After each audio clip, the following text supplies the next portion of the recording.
গতকাল আমার জন্মদিন ছিল, আর এই জন্মদিনটা স্পেশাল করে তুলেছে আমার দিদিভাই আর আমার বর। তার সাথে আর একটা কথাও বলি, একই দিনে আমার সোমাদিরও জন্মদিন ছিল অফিসিয়ালি, প্লাস রুমাদিরও জন্মদিন।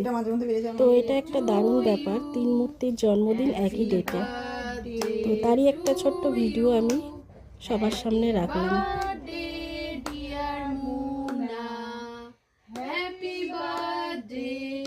তিনবার করে খা।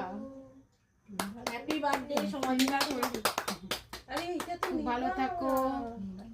ফুদি দাও, ফুদিতেই ভুলে গেছি। ভুলে গেছো, ফুদিতে হবে না, ফুদিতে তুমি পজ করে দাও। বলেছিস পজ করতে হবে। চলে বাচ্চাগুলোই পেল না। আয়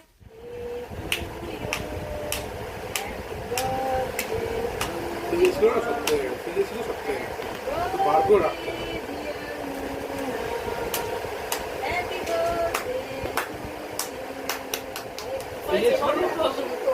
ছিল